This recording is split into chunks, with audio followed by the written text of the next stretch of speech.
Behind the golden gates of Thornfield Manor, where centuries of tradition meet modern expectations, a single moment of raw emotion would shatter the carefully maintained facade of Britain's most influential family. What started as whispered tensions between two powerful women would explode into a confrontation so devastating that it would force the head of the household to make a choice that would change everything forever.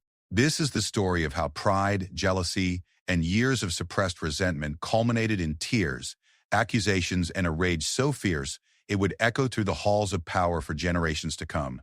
The morning mist clung to the manicured lawns of Thornfield Manor like secrets waiting to be unveiled. Lady Margaret Ashworth stood at the towering windows of the East Wing, her reflection ghost-like against the ancient glass. At 58, she possessed the kind of refined elegance that comes only from decades of navigating high society's treacherous waters. Her silver hair was pulled back in a perfect chignon, not a strand out of place, and her navy blue dress bore the understated luxury that money could buy but breeding made effortless.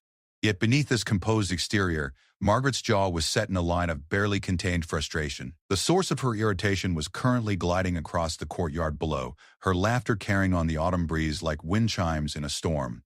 Lady Elizabeth Thornfield, the woman who had captured the heart of Margaret's stepson, Lord Charles Ashworth, moved with the natural grace of someone born to privilege but raised with genuine warmth. At 36, Elizabeth possessed an ethereal beauty that photographers loved and socialites envied. Her chestnut hair caught the morning light as she walked, and even from this distance, Margaret could see the easy smile that had charmed not only Charles but seemingly everyone who encountered her. Margaret's fingers tightened around her morning teacup, the delicate spode china threatening to crack under the pressure. 7 years. 7 years since Charles had brought this woman into their lives, and still Margaret felt like an outsider in her own domain. The irony wasn't lost on her. Margaret herself had once been the outsider, the divorced American socialite, who had married into the Ashworth legacy 12 years ago when she wed Charles's father, Lord William Ashworth. She had faced her own share of whispered criticisms and raised eyebrows from the British establishment, but Margaret had fought for her place, had learned every nuance of protocol, had transformed herself into the perfect aristocratic matriarch. She had earned her position through years of careful cultivation, strategic alliances, and unwavering dedication to the family's reputation. Elizabeth, on the other hand, had simply existed and been beloved for it. The morning sun climbed higher, casting long shadows across the Persian rugs that adorned the morning room where Margaret now paced. Thornfield Manor had been in the Ashworth family for over 3 centuries. Its walls witnessed births and deaths, celebrations and scandals, triumphs and tragedies. The weight of that history pressed down on Margaret's shoulders like a velvet cloak, beautiful but heavy. She paused before the portrait gallery, her eyes scanning the faces of Charles's ancestors. Stern-faced men in military uniforms, elegant women in elaborate gowns, all of them united by the unmistakable Ashworth features, the strong jawline, the intelligent eyes, the bearing that spoke of centuries of leadership and responsibility. Margaret had studied these faces until she knew every brushstroke, every detail that might help her understand the legacy she had married into. But it was the newest addition to the gallery that drew her attention now. A formal portrait of Charles and Elizabeth from their wedding day 7 years ago. Charles stood tall and proud in his morning coat, his dark hair showing the first hints of the silver that would eventually claim it entirely. But it was Elizabeth who dominated the composition, radiant in ivory silk and her grandmother's diamonds, her expression one of pure joy and love. Margaret remembered that day with perfect clarity. She had played the role of the gracious stepmother-in-law flawlessly, greeting guests, managing logistics, ensuring every detail was executed to perfection. But privately, she had watched Elizabeth float through the celebrations like a fairy tale princess beloved by all, and had felt something cold settle in her chest. It wasn't that Margaret disliked Elizabeth personally. In fact, the younger woman's genuine warmth and lack of pretension made it almost impossible to find fault with her character. Elizabeth remembered birthdays, asked thoughtful questions about Margaret's charitable work, and never failed to include her in family discussions. She was, by any objective measure, exactly what the Ashworth family needed: young, beautiful, intelligent, and possessed of an innate understanding of how to navigate their world without appearing calculating. That was perhaps what bothered Margaret most of all. Elizabeth made it look effortless. The sound of voices in the corridor interrupted Margaret's brooding. She moved to the doorway, careful to remain out of sight, and listened as Elizabeth's melodious voice mixed with that of Mrs. Massini's Pemberton, the head housekeeper who had served the family for over 30 years. "I was thinking we might update the arrangements for the autumn garden party," Elizabeth was saying. Perhaps we can incorporate some of the newer roses from the South Garden? They're absolutely stunning this year. Oh, what a lovely idea, my lady, Mrs. Pemberton responded with genuine enthusiasm. The Duke of Marlborough's roses would be perfect. Your grandmother would have been so pleased to see how beautifully they flourished under your care.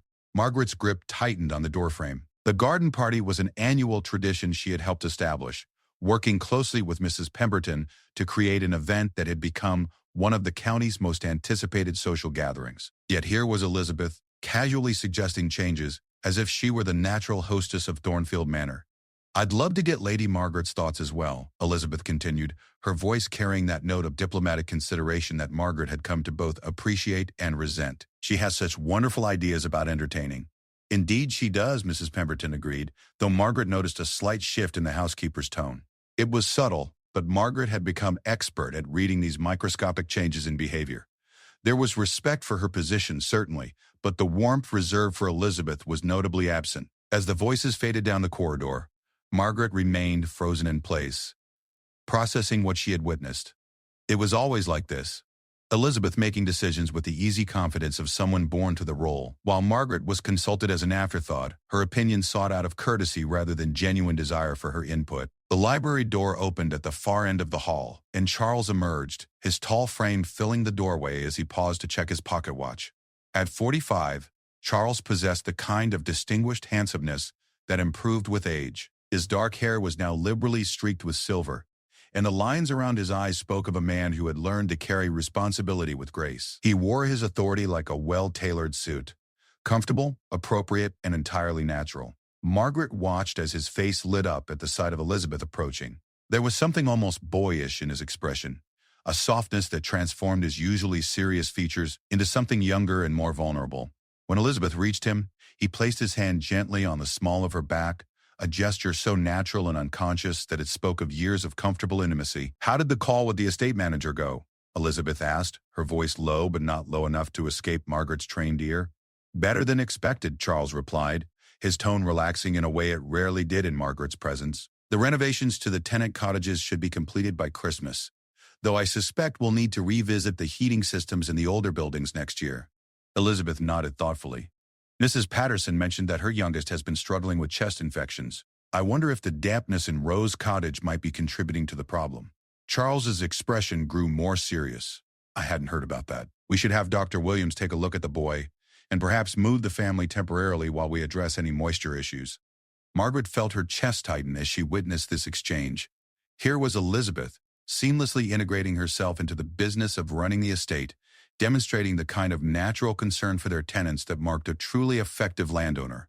She knew the names of the families, understood their challenges, and offered solutions with the confidence of someone who knew her suggestions would be taken seriously. It was exactly the kind of partnership Margaret had hoped to develop with Charles when she married his father. She had envisioned herself as an integral part of the estate's management, bringing her own considerable organizational skills and social connections to bear on the challenges of maintaining such a vast property and the responsibilities that came with it. Instead, she often felt like an elegant ornament, beautiful, expensive, and ultimately decorative rather than functional. The couple moved away toward the morning room, their voices becoming murmurs of shared understanding and easy affection. Margaret remained in the shadows of the portrait gallery, surrounded by the watchful eyes of generations of Ashworth ancestors, feeling like a ghost haunting her own life. The grandfather clock in the main hall chimed 9 times, its deep bronze voice echoing through the corridors like a call to action. Margaret straightened her shoulders and smoothed her skirt, preparing to face another day of playing her assigned role in the carefully choreographed drama of aristocratic life. But as she made her way toward the morning room where Charles and Elizabeth would be expecting her for their daily planning session, Margaret couldn't shake the feeling that something was shifting in the delicate balance of power at Thornfield Manor. The autumn air carried more than the scent of changing leaves. It held the promise of changes that would affect all of them. She paused at the threshold of the morning room, listening to the low murmur of Charles and Elizabeth's conversation, and made a decision that would prove to be the first domino in a chain reaction that would ultimately shatter the carefully maintained peace of their world. It was time to remind everyone exactly who Lady Margaret Ashworth was, and what she was capable of when pushed too far. The battle lines were being drawn, though none of them realized it yet. In the elegant confines of Thornfield Manor, where every surface gleamed with centuries of polish and every tradition carried the weight of history, Two women who should have been allies were about to become adversaries in a conflict that would test the very foundations of everything they held dear. Margaret entered the morning room with her practiced smile firmly in place, ready to begin what would prove to be the most challenging performance of her carefully cultivated life. The autumn garden party planning meeting had been scheduled for 10 o'clock sharp, a time that Margaret had specifically chosen to demonstrate the importance of punctuality in maintaining household order. She arrived in the morning room precisely 3 minutes early, settling herself in the chair closest to the ornate mahogany writing desk where the family correspondence was typically handled. It was a subtle but deliberate choice of positioning, one that established her as the primary organizer while still appearing to welcome collaboration. Charles entered exactly on time, carrying a leather portfolio filled with estate business and wearing the slightly preoccupied expression that had become his trademark since inheriting the full weight of the Ashworth legacy. He kissed Margaret's cheek with practiced affection, the same greeting he had given her every morning since she had become part of his family. "Good morning, Margaret. I hope you slept well," he said, settling into his preferred armchair near the fireplace where morning light streamed through the tall windows. "Quite well, thank you," Margaret replied, though in truth she had lain awake until nearly 3, her mind churning over the conversation she had overheard between Elizabeth and Mrs. Convasian and Mrs. Pemberton. "I've prepared some preliminary thoughts about the guest list and entertainment options for the garden party." She gestured to the neat stack of papers she had arranged on the writing desk, each document perfectly aligned and marked with color-coded tabs that demonstrated hours of meticulous preparation. Margaret had learned long ago that in a world where her position could sometimes feel uncertain, thorough preparation was her most reliable ally. Charles glanced at the documents with appreciation. "Excellent, though perhaps we should wait for Elizabeth before diving into the details." The question contained no criticism, but Margaret felt it nonetheless. In the early years of her marriage to William, she and Charles had handled all estate social functions together, developing an efficient partnership that had produced some of the county's most memorable gatherings. The introduction of Elizabeth into their dynamic had shifted that balance in ways both subtle and profound. "Of course," Margaret replied smoothly, "though I did want to mention that Lady Pembroke has specifically requested an invitation this year. Apparently, she's heard wonderful things about our rose garden from the Duchess of Marlborough."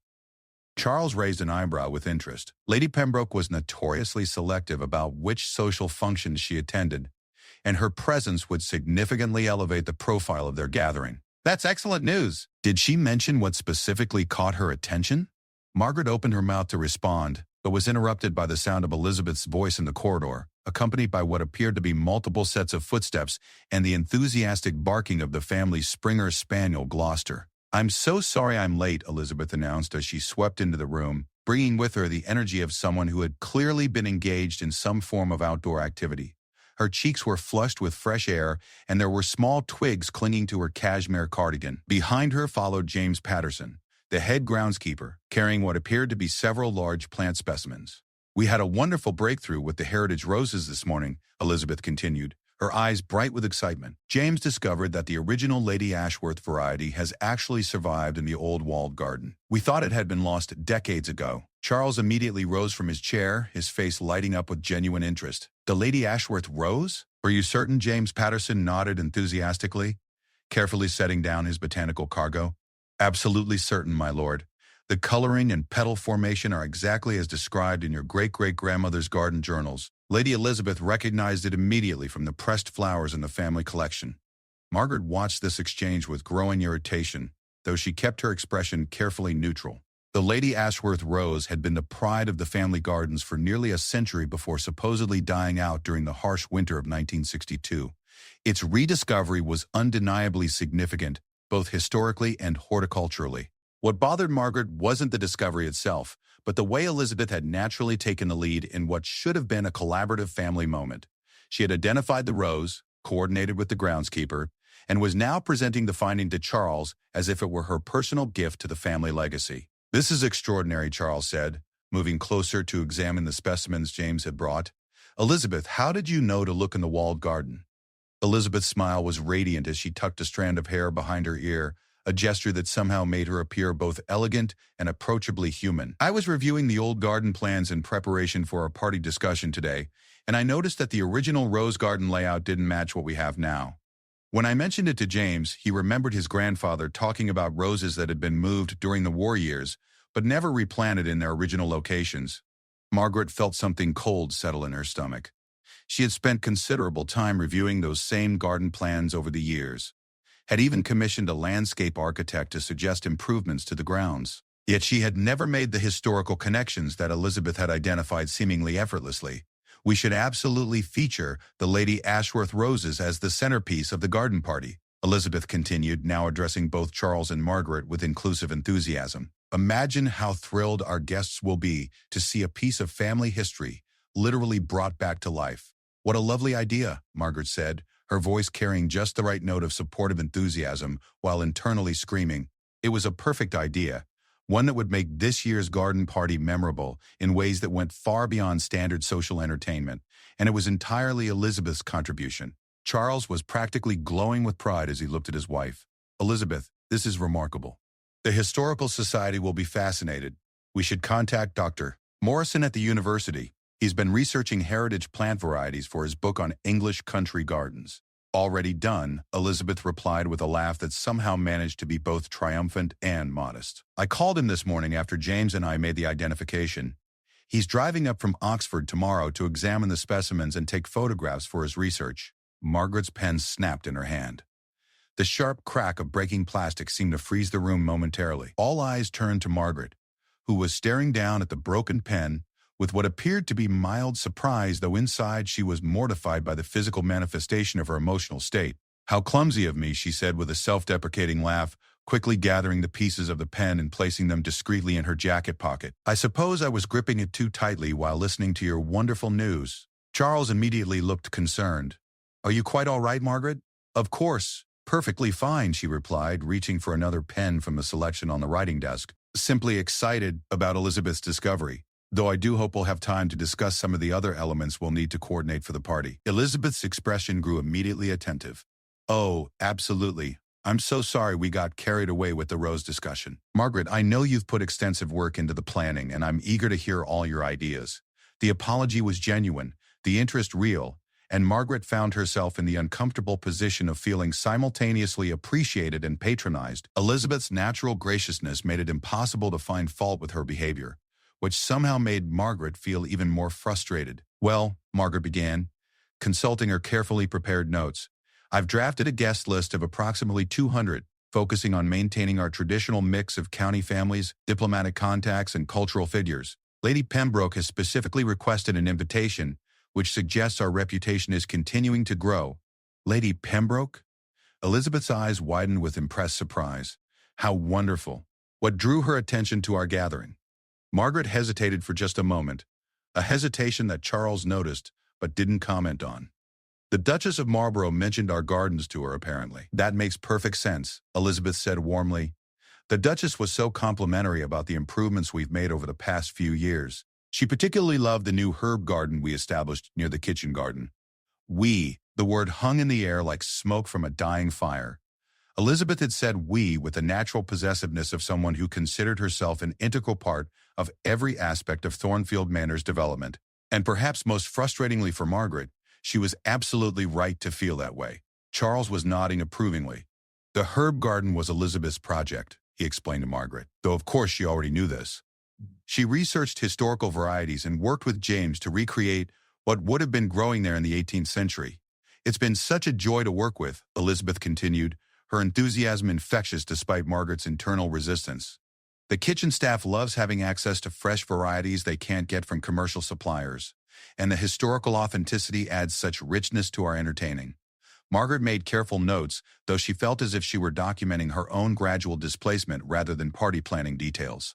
Every element Elizabeth contributed seemed to emerge naturally from her genuine engagement with the estate and its history, while Margaret's own contributions felt increasingly like the work of an efficient but ultimately external coordinator. I've also been considering the entertainment options, Margaret said, determined to reassert her role in the planning process.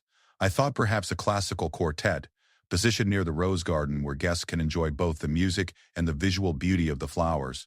Perfect, Charles said immediately. Do you have musicians in mind? The Whitmore Quartet has performed for us before, and they're available, Margaret replied, pleased to have something concrete to offer. They specialize in pieces from the Romantic period, which would complement the garden setting beautifully. Elizabeth clapped her hands together with delight. Oh, that sounds absolutely perfect.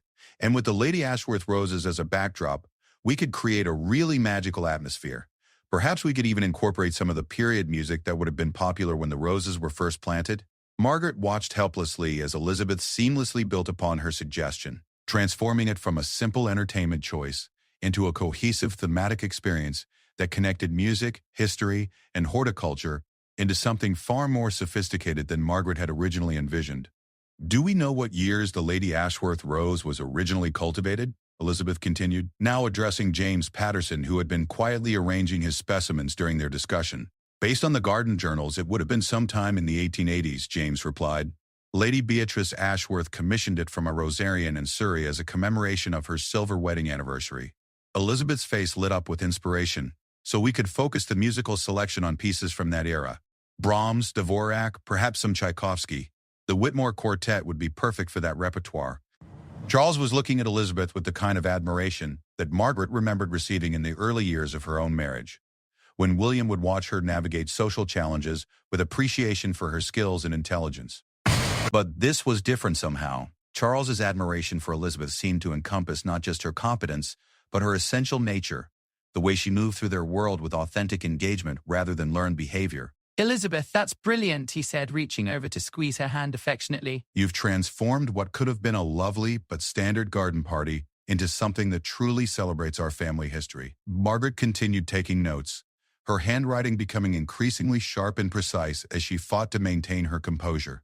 She was watching herself being erased in real time, her role as the family's social architect being absorbed by someone who seemed to approach every challenge with instinctive understanding rather than careful study. I think we should also consider having Dr. Morrison give a brief presentation about the historical significance of heritage roses, Elizabeth continued, her ideas flowing with the kind of natural creativity that couldn't be taught or learned.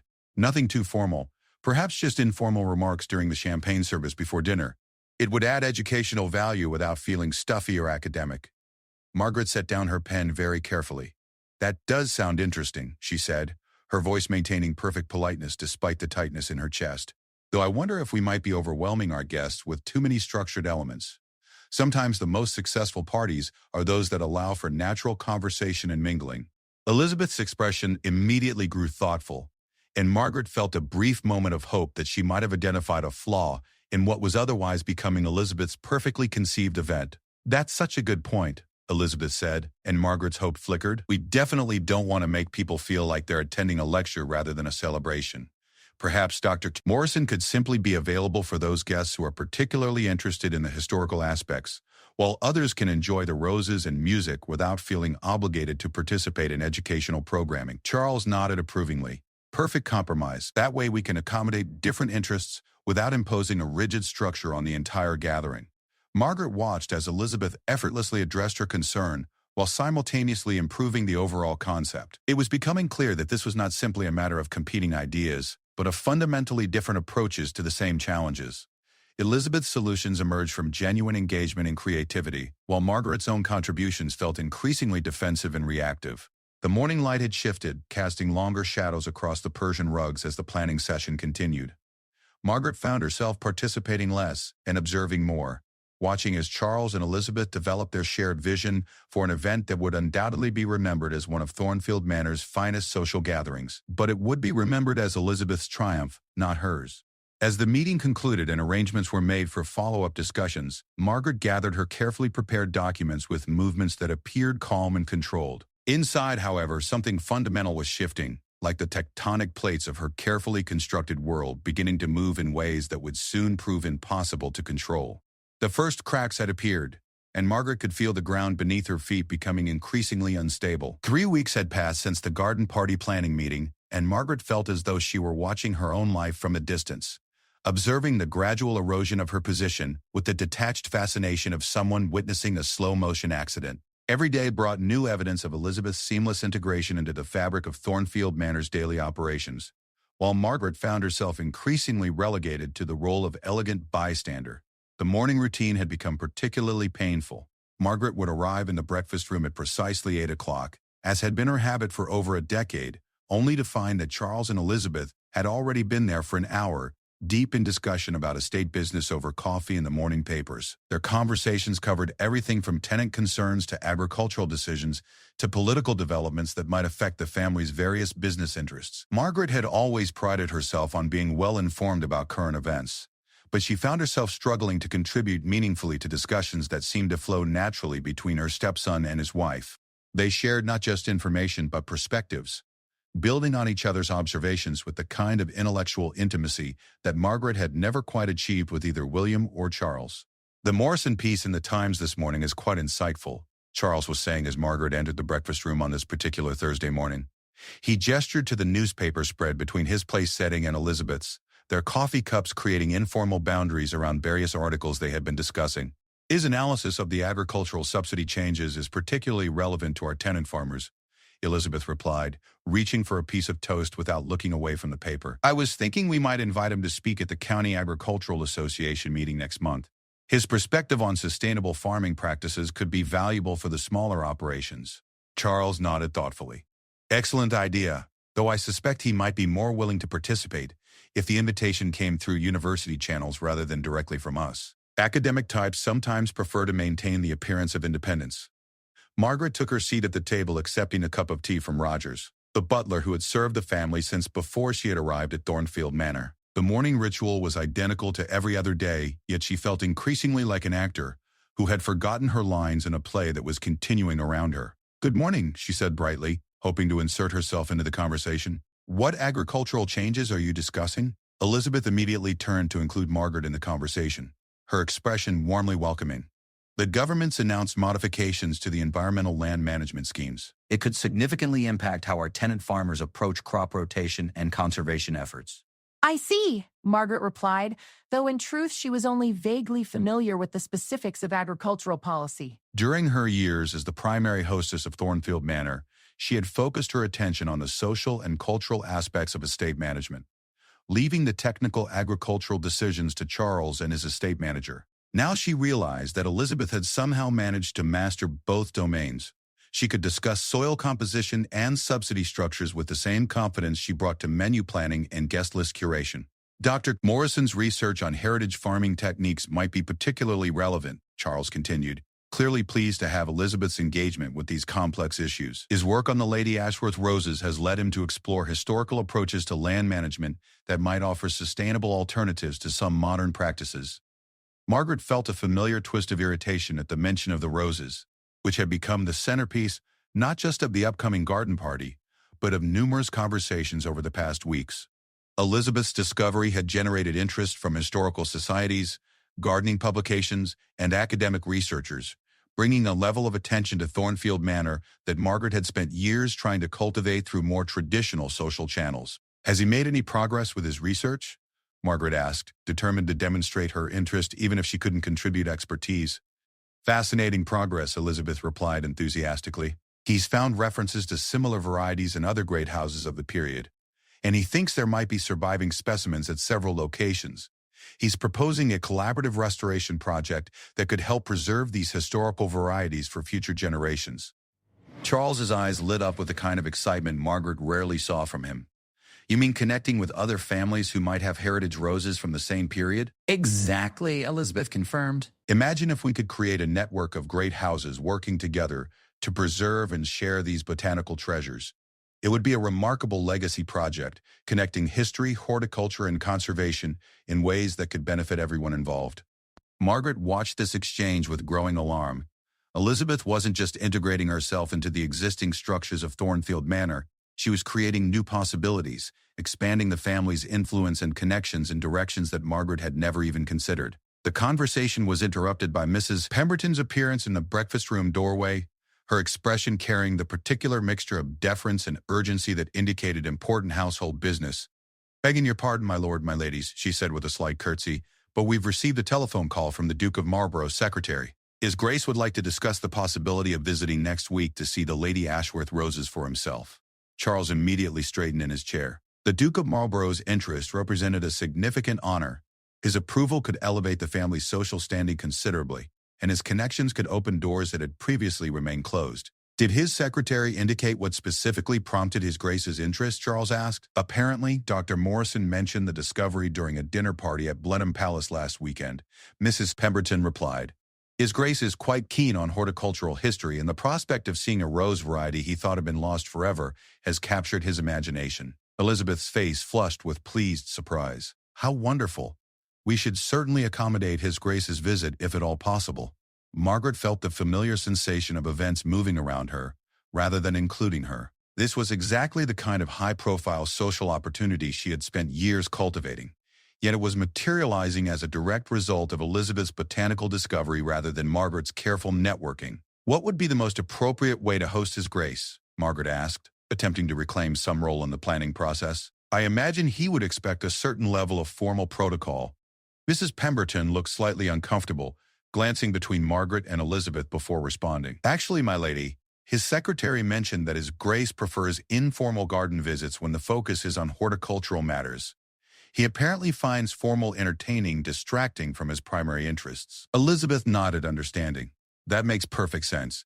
Perhaps a simple luncheon in the garden room, with the opportunity to examine the roses at length and discuss their history with Dr. Morrison? Perfect, Charles said immediately. Mrs. Pemberton, please coordinate with His Grace's secretary to identify a suitable date and arrange for Dr. Morrison to be available as well.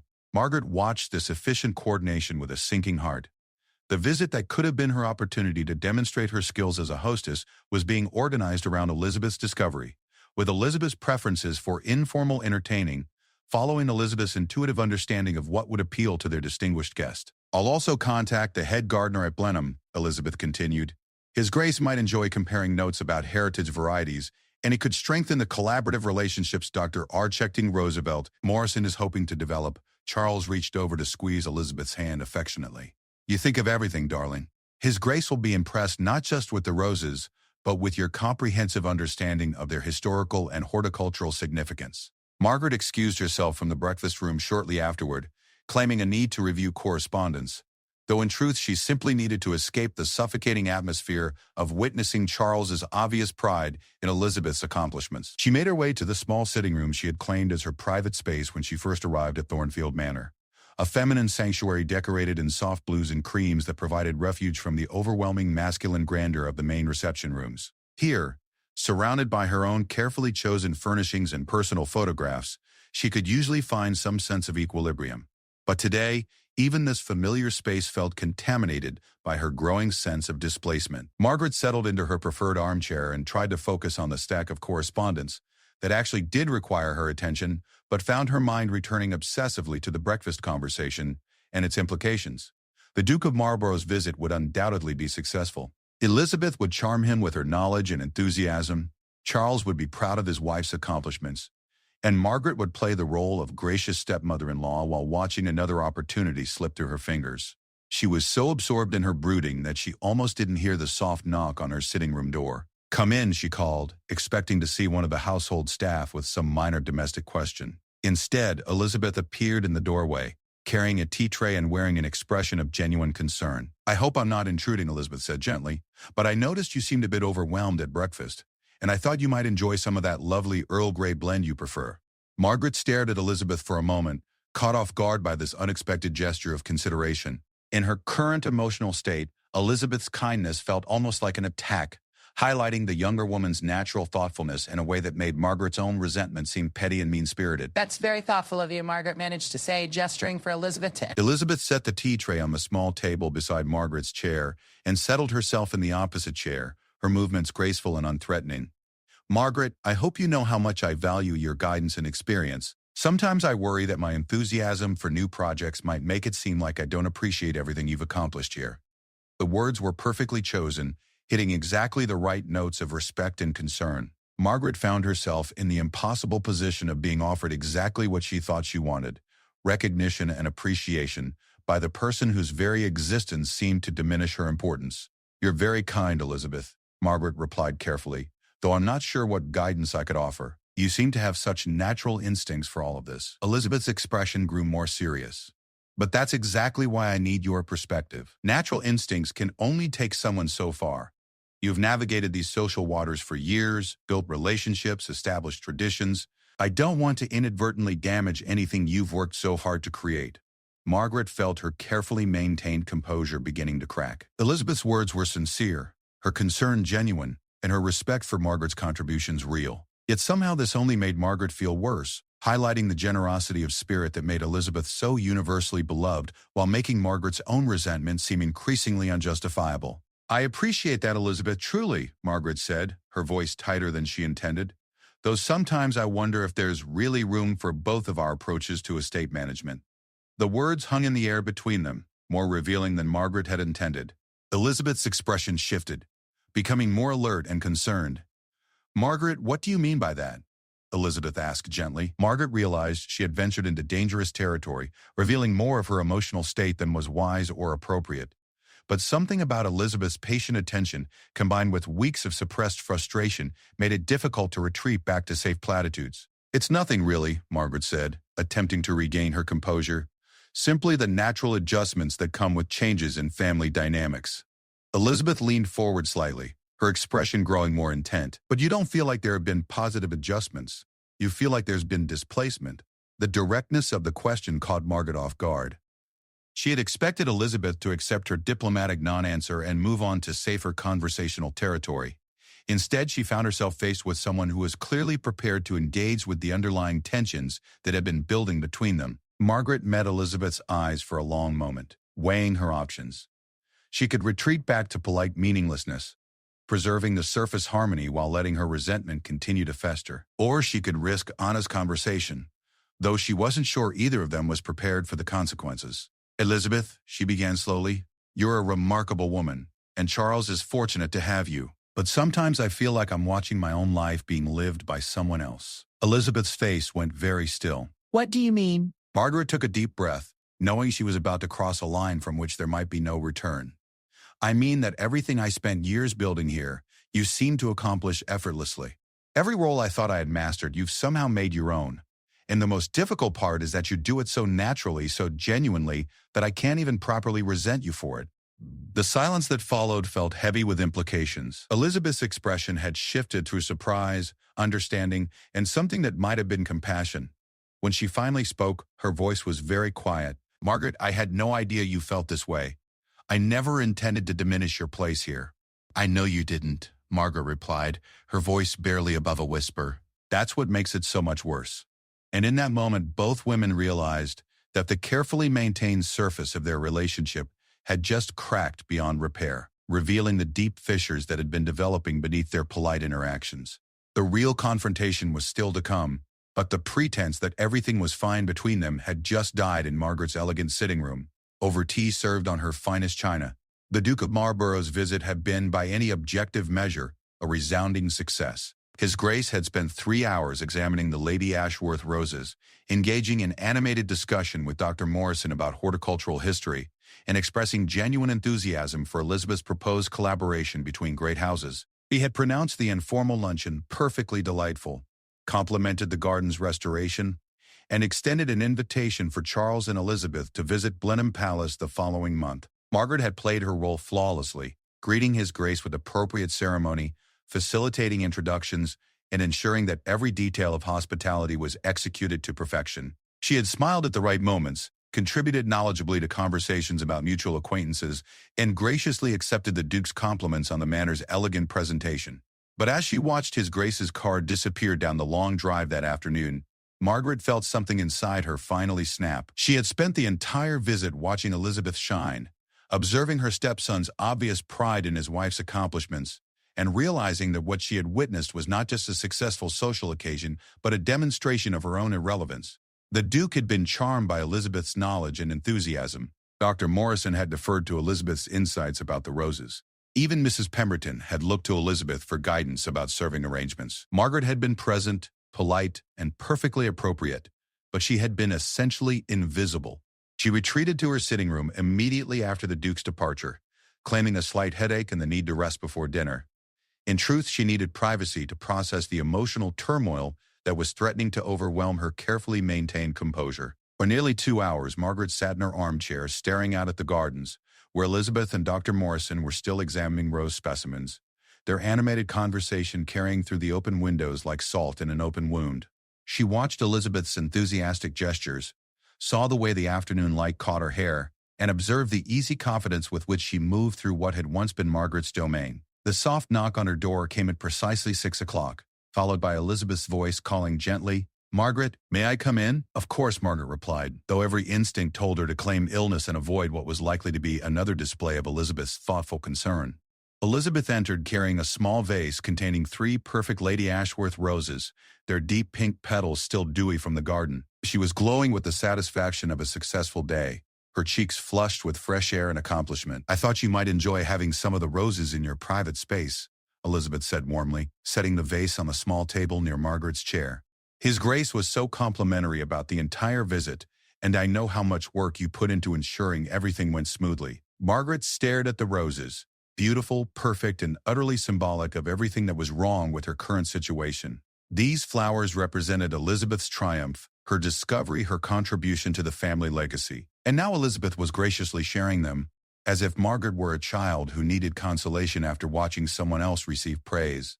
"They're lovely," Margaret said, her voice carefully neutral. Elizabeth settled into the chair opposite Margaret's, her expression growing more serious. "Margaret, I've been thinking about our conversation yesterday, and I want you to know that I truly value your place in this family. I hope we can find a way to work together that honors both of our contributions." The words were perfect, diplomatic, respectful, and utterly sincere. They were exactly what Margaret should have wanted to hear. Instead, they felt like the final confirmation of her worst fears. "Elizabeth," Margaret said slowly, "do you know what it's like to become a stranger in your own life?" Elizabeth's expression grew alert and concerned. "What do you mean?" Margaret rose from her chair and moved to the window, looking out at the gardens where she had once felt such pride and ownership. "I came to Thornfield Manor 12 years ago as an outsider. I was the divorced American who had somehow captured William's heart, and I knew that I would need to prove myself worthy of this place." She turned back to face Elizabeth, her composure finally beginning to crack. "I studied every tradition, learned every protocol, mastered every social nuance that might help me become a true member of this family. I worked tirelessly to establish relationships, to create events that would bring honor to the Ashworth name, to build a legacy of hospitality and cultural leadership." Elizabeth remained silent, her face growing pale as she began to understand where this conversation was leading. "And I succeeded," Margaret continued, her voice growing stronger with each word.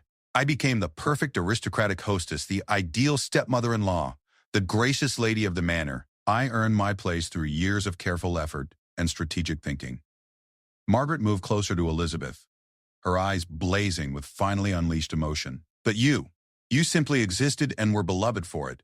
Every accomplishment I worked years to achieve, you managed effortlessly. Every relationship I carefully cultivated, you formed naturally.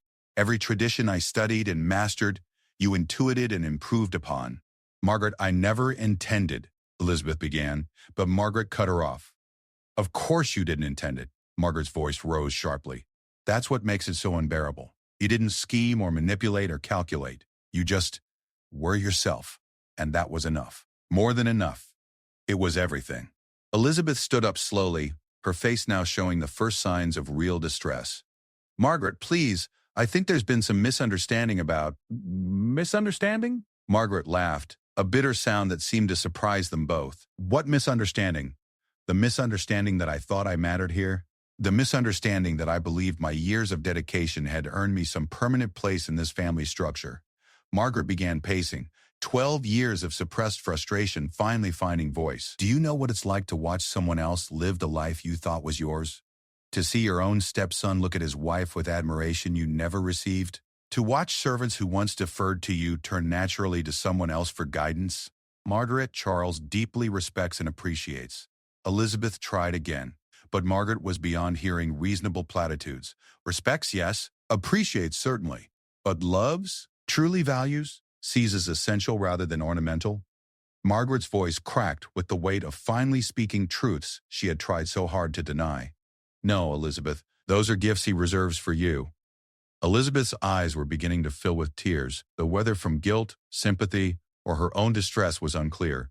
"Margaret, I'm so sorry. I never realized you felt so displaced. Perhaps we could talk about ways to—" "Ways to what?" Margaret interrupted savagely. "Ways to make me feel better about my irrelevance? Ways to create artificial roles that might restore my sense of purpose?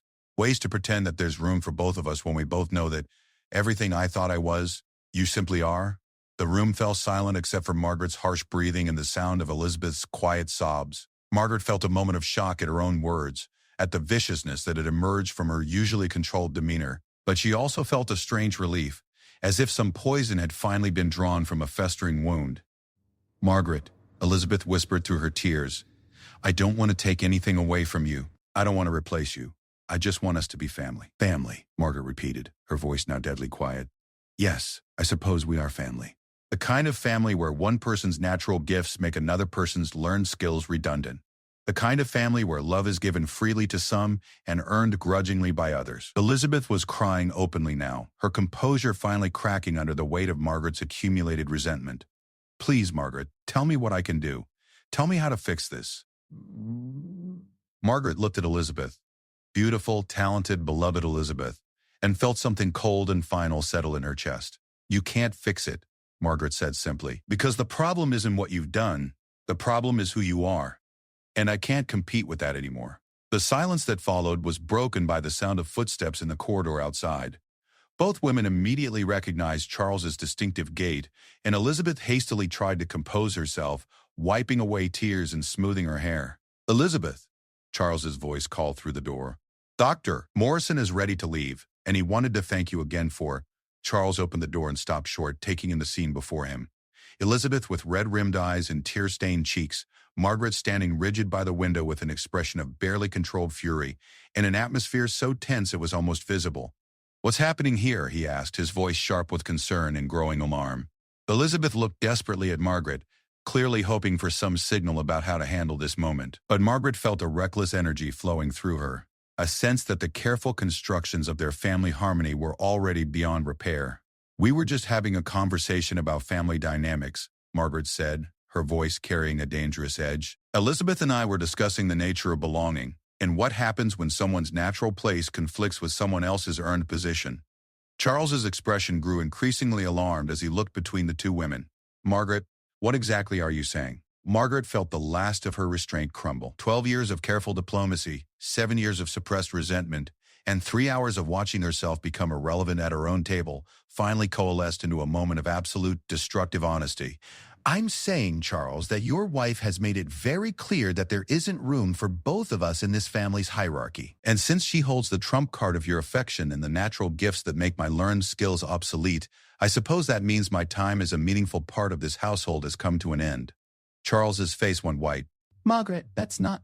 "Isn't it?" Margaret's voice rose to a near shout.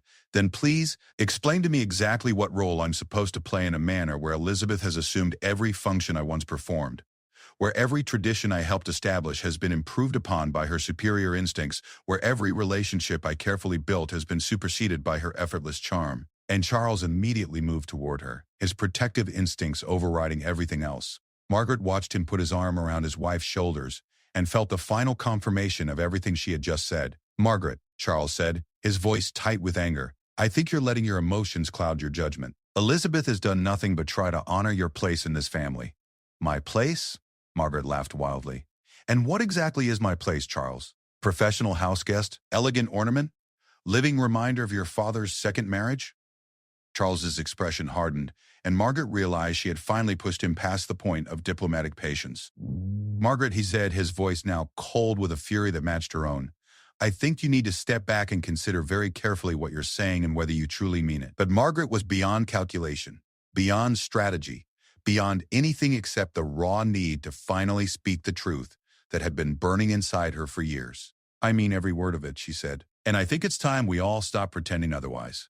The confrontation that had been building for months had finally erupted, and as Margaret stood in her beautiful sitting room surrounded by the wreckage of her carefully maintained relationships, she realized that there would be no going back from this moment. The battle lines had been drawn, and the war for her place in the Ashworth family was about to begin.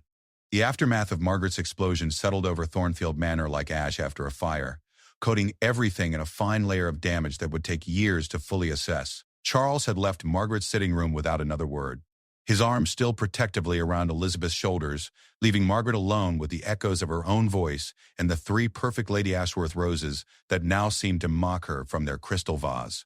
The next morning brought no relief, Margaret descended to the breakfast room at her usual time to find it empty except for Rogers, who informed her with carefully neutral politeness that Lord Charles and Lady Elizabeth had taken their breakfast in the garden room and were currently meeting with the estate manager about urgent tenant matters. Margaret ate her toast and marmalade in solitude, the morning papers spread before her, but their contents meaningless against the din of her own thoughts. She had crossed a line the previous evening, had said things that could not be unsaid, had revealed depths of resentment that would forever change how she was perceived by the two people whose opinion mattered most to her. But alongside her regret was a strange sense of relief. The exhausting performance of gracious contentment was over. The careful choreography of family harmony had been abandoned. For the first time in years, Margaret felt like she was truly herself rather than a carefully constructed version designed to fit into someone else's vision of appropriate behavior. The morning stretched into afternoon with no word from Charles or Elizabeth. Margaret spent the time in her sitting room, ostensibly reviewing correspondence, but actually replaying every moment of the previous evening's confrontation, analyzing each word and gesture for meanings she might have missed or implications she hadn't fully considered. It was nearly 3 o'clock when Mrs. Pemberton appeared at her door, her expression carefully neutral, but her posture radiating the kind of tension that suggested difficult news. "Begging your pardon, my lady," she said with a slight curtsy, "but Lord Charles has requested that you join him in the library at your earliest convenience." Margaret felt her stomach tighten. The library was where serious family business was conducted, where important decisions were announced, where consequences were delivered with the weight of centuries of tradition behind them. "Thank you, Mrs. Pemberton," Margaret replied, her voice steady despite the tremor in her hands. "Please tell Lord Charles I'll be there directly." She took a few moments to compose herself, checking her appearance in the mirror and ensuring that her expression revealed nothing of the turmoil churning beneath the surface. If this was to be a confrontation, she would meet it with dignity intact. The library at Thornfield Manor was a magnificent room, its walls lined floor to ceiling with leather-bound volumes that represented centuries of accumulated knowledge and wisdom. Family portraits gazed down from the spaces between the bookcases, their subjects frozen in moments of power and authority that seemed to judge all who entered their domain. Charles stood behind the massive oak desk that had served as the command center for Ashworth family business for over 200 years. He was dressed formally in a dark suit, his posture erect and his expression grave. This was not the loving stepson who had shared breakfast conversation and garden planning sessions with her. This was Lord Charles Ashworth, head of the family, prepared to address a crisis that threatened the stability of his household. "Please sit down," he said, gesturing to one of the leather chairs positioned in front of the desk. Margaret took the offered seat, noting that Charles remained standing, a positioning that emphasized the formal nature of this meeting and the power dynamic that would govern their conversation. "Margaret," Charles began, his voice carefully controlled, "I've spent the night thinking about what happened yesterday, and I believe we need to address some fundamental misunderstandings about your place in this family and this household." Margaret remained silent, waiting for him to continue. She had said her piece the evening before. Now it was time to hear the consequences. "First," Charles continued, "I want you to understand that Elizabeth came to me in considerable distress after your conversation. She was genuinely distraught about the possibility that she had somehow made you feel unwelcome or displaced in your own home." Margaret felt a stab of something that might have been guilt. Even in the midst of their conflict, Elizabeth's first concern had been for Margaret's feelings rather than her own hurt. "Elizabeth has spent the morning trying to find ways to address your concerns," Charles went on. "She suggested redistributing household responsibilities, stepping back from certain social functions, even limiting her involvement in estate management if that would help restore some balance to the situation." Margaret's chest tightened. The generous response was somehow more painful than anger would have been. "However," Charles said, his tone growing harder, "I cannot and will not allow anyone, including you, to attack my wife for the crime of being good at the things she does. Elizabeth's contributions to this family have been invaluable, and her natural abilities are gifts that benefit all of us, not weapons directed against you personally." Margaret met his eyes steadily. "I understand that my behavior yesterday was inappropriate. But Charles, surely you can see that—" "What I can see," Charles interrupted, "is that you have allowed your insecurities to poison your perception of Elizabeth's motives and actions." "What I can see is that you have transformed her strengths into evidence of your own inadequacy, rather than recognizing that two capable women might complement, rather than compete with each other." The words hit Margaret like physical blows, all the more painful because she recognized their essential truth. "Charles," she said quietly, "I have spent 12 years of my life devoted to this family, to this estate, to building something meaningful and lasting. I understand that Elizabeth is remarkable, but surely that doesn't negate everything I've contributed. Charles's expression softened slightly, revealing the first crack in his formal composure. Margaret, no one is questioning your contributions. No one is suggesting that your years of dedication don't matter. But what you did yesterday, attacking Elizabeth for being herself, making her cry for the crime of being naturally gifted, forcing me to choose between loyalty to you and protection of my wife, that was unacceptable. Margaret felt tears beginning to gather behind her eyes, but she refused to let them fall. And what is your choice, Charles? Charles sat down heavily in his chair, suddenly looking older than his 45 years. My choice is to find a way forward that honors both of you while protecting the stability of this family. But Margaret, that's only possible if you can find a way to separate your sense of self-worth from your comparison with Elizabeth. And if I can't, Margaret asked, her voice barely above a whisper. Charles was quiet for a long moment, his fingers drumming against the desktop as he considered his response. Then we'll need to discuss alternative arrangements that might be more comfortable for everyone involved. The euphemism hung in the air between them, laden with implications that neither wanted to address directly. Margaret understood that she was being offered a choice: find a way to coexist peacefully with Elizabeth, or face the possibility of being marginalized further, or even asked to establish her own residence elsewhere. Charles, she said, her voice steadier now, may I ask you something directly? If Elizabeth hadn't come into your life, would you value my contributions more? Would my place in this family feel more secure? Charles studied her face for a long moment before answering. Margaret, the problem isn't that Elizabeth diminishes your value. The problem is that you've tied your values so completely to being irreplaceable that anyone else's competence feels like a threat to your existence. The observation was delivered without cruelty, but its accuracy made it devastating. Elizabeth doesn't want to replace you, Charles continued. She spent hours trying to figure out how to make you feel more valued and included. But Margaret, she can't make herself less capable, less intuitive, or less naturally gifted to make you feel better about your own abilities. Margaret closed her eyes, finally allowing herself to fully confront the truth she had been avoiding for months. Her conflict with Elizabeth had never really been about Elizabeth at all. It had been about her own deep-seated fears of inadequacy, her terror of being revealed as someone who had been performing a role rather than naturally inhabiting it. I've made a terrible mess of this, haven't I? She said quietly. Yes, Charles replied, you have. But messes can be cleaned up if there's genuine commitment to doing better. Margaret opened her eyes and looked at her stepson, seeing not the formal lord of the manor, but the man she had watched grow into his responsibilities, had supported through his father's illness and death, had genuinely cared for as both stepmother and friend. What would doing better look like? She asked. Charles leaned forward, his expression growing more hopeful. It would look like apologizing to Elizabeth for yesterday's attack. It would look like acknowledging that your conflict with her has been based on your own insecurities rather than her actions. And it would look like finding ways to work together rather than in competition. And if I do all of that, will things go back to the way they were? Charles shook his head. No, Margaret, they can't. Yesterday changed things permanently.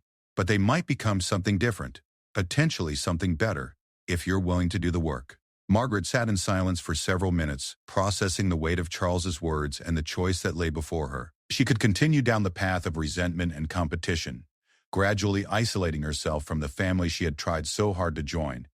Or she could find the courage to confront her own demons and attempt to build something new with Elizabeth. Where is Elizabeth now? Margaret asked finally. In the garden room working on correspondence. I believe she's writing thank you notes to everyone who attended yesterday's rose viewing. Margaret stood up slowly, smoothing her skirt and checking her posture. Then I suppose it's time for me to go have a conversation that should have happened months ago. Charles rose as well, his expression cautiously optimistic. Margaret, for what it's worth, I believe both of you are capable of more than you've shown each other so far. Margaret nodded and moved toward the library door, then paused with her hand on the handle. Charles, she said without turning around, I want you to know that despite everything I said yesterday, I do love this family.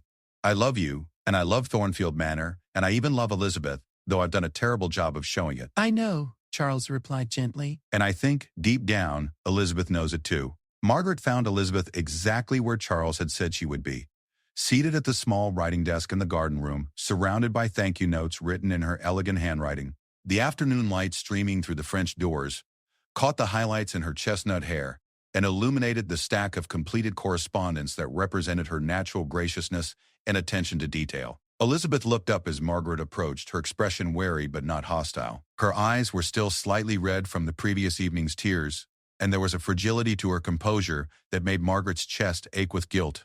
"Elizabeth," Margaret said quietly, "may I sit down?" Elizabeth gestured to the chair across from her desk. "Of course." Margaret settled herself carefully, noting the tension in Elizabeth's posture and the way her hands remained poised over her writing as if ready to resume work at the first sign of renewed conflict. "I owe you an apology," Margaret began, "though I suspect no apology could be adequate for what I put you through yesterday." Elizabeth's expression softened slightly. "Margaret, you don't need to." "Yes, I do," Margaret interrupted gently. "I need to apologize, and more importantly, I need to explain.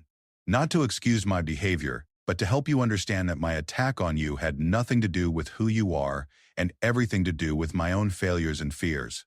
Elizabeth set down her pen and gave Margaret her full attention.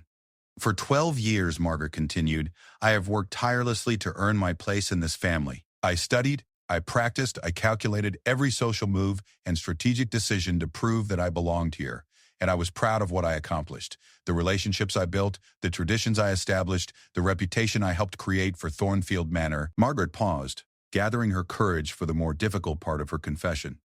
"But when you arrived, you accomplished in months what had taken me years to achieve. You did it naturally, effortlessly, and with a warmth and authenticity that I had spent so much energy learning to perform. And instead of celebrating your gifts or learning from your example, I allowed them to make me feel like everything I had worked for was somehow false or inadequate." Elizabeth's eyes were growing bright with tears, but she remained silent, allowing Margaret to continue. "Yesterday, when I saw you shine during the Duke's visit, when I watched Charles look at you with such obvious pride and affection, when I realized that you had become the heart of this household while I felt increasingly like its decoration, I broke and I took out my own self-doubt and insecurity on you in a way that was cruel and unfair and completely unworthy of the woman I thought I had become." Margaret reached across the desk and gently touched Elizabeth's hand. "Elizabeth, I am deeply, genuinely sorry for hurting you. You have done nothing but try to include me, honor my contributions, and treat me with kindness and respect. You deserve so much better from me." Elizabeth's tears were flowing freely now, but her expression had transformed from wariness to something approaching relief. "Margaret," she said through her tears, "I have spent months trying to figure out how to make you feel more valued and included. I could sense your distance, your discomfort, but I couldn't understand what I was doing wrong. I was beginning to think that maybe Charles had been right, that you just needed more time, but that maybe you would never really accept me as part of this family." Margaret felt her own tears beginning to fall. "Oh, Elizabeth, the terrible irony is that I do accept you. I see exactly why Charles loves you, why the staff adores you, why everyone who meets you is immediately charmed. My problem was never with your place in this family. My problem was with my own." The two women sat in silence for several moments, both crying quietly, as years of misunderstanding and suppressed tension finally began to dissolve. "Margaret," Elizabeth said finally, "is there a way forward from this? A way for both of us to feel valued and secure in our roles here?" Margaret considered the question seriously. "I think there might be, if I can learn to see your strengths as additions to this family rather than replacements for my own contributions, and if you can be patient with me while I figure out how to do that." Elizabeth smiled through her tears. "I think I can manage patience. And Margaret, I want you to know that I've never wanted to replace you or diminish your importance here. I've always hoped we could be partners rather than competitors." Partners, Margaret repeated, testing the word. "I like the sound of that, though I suspect I have a lot of work to do on my own insecurities before I can be the kind of partner you deserve." Elizabeth reached across the desk and squeezed Margaret's hand. "We'll figure it out together. And Margaret, for what it's worth, I think your years of dedication and hard work are exactly what made this household ready for the kind of natural hospitality that feels effortless. You created the foundation that makes everything else possible." Margaret felt something tight in her chest finally begin to loosen. It would take time, she knew, to fully heal the damage she had caused and to develop a new understanding of her place in the family structure. But for the first time in months, she felt hopeful that such healing was possible. The confrontation that had threatened to destroy the family's harmony had instead cleared the air of years of unspoken tensions and misunderstandings. As the afternoon light faded over the gardens of Thornfield Manor, two women who should have been allies from the beginning finally began the hard work of becoming the partners they were always meant to be. The battle was over, but the real work of building a better future together had only just begun.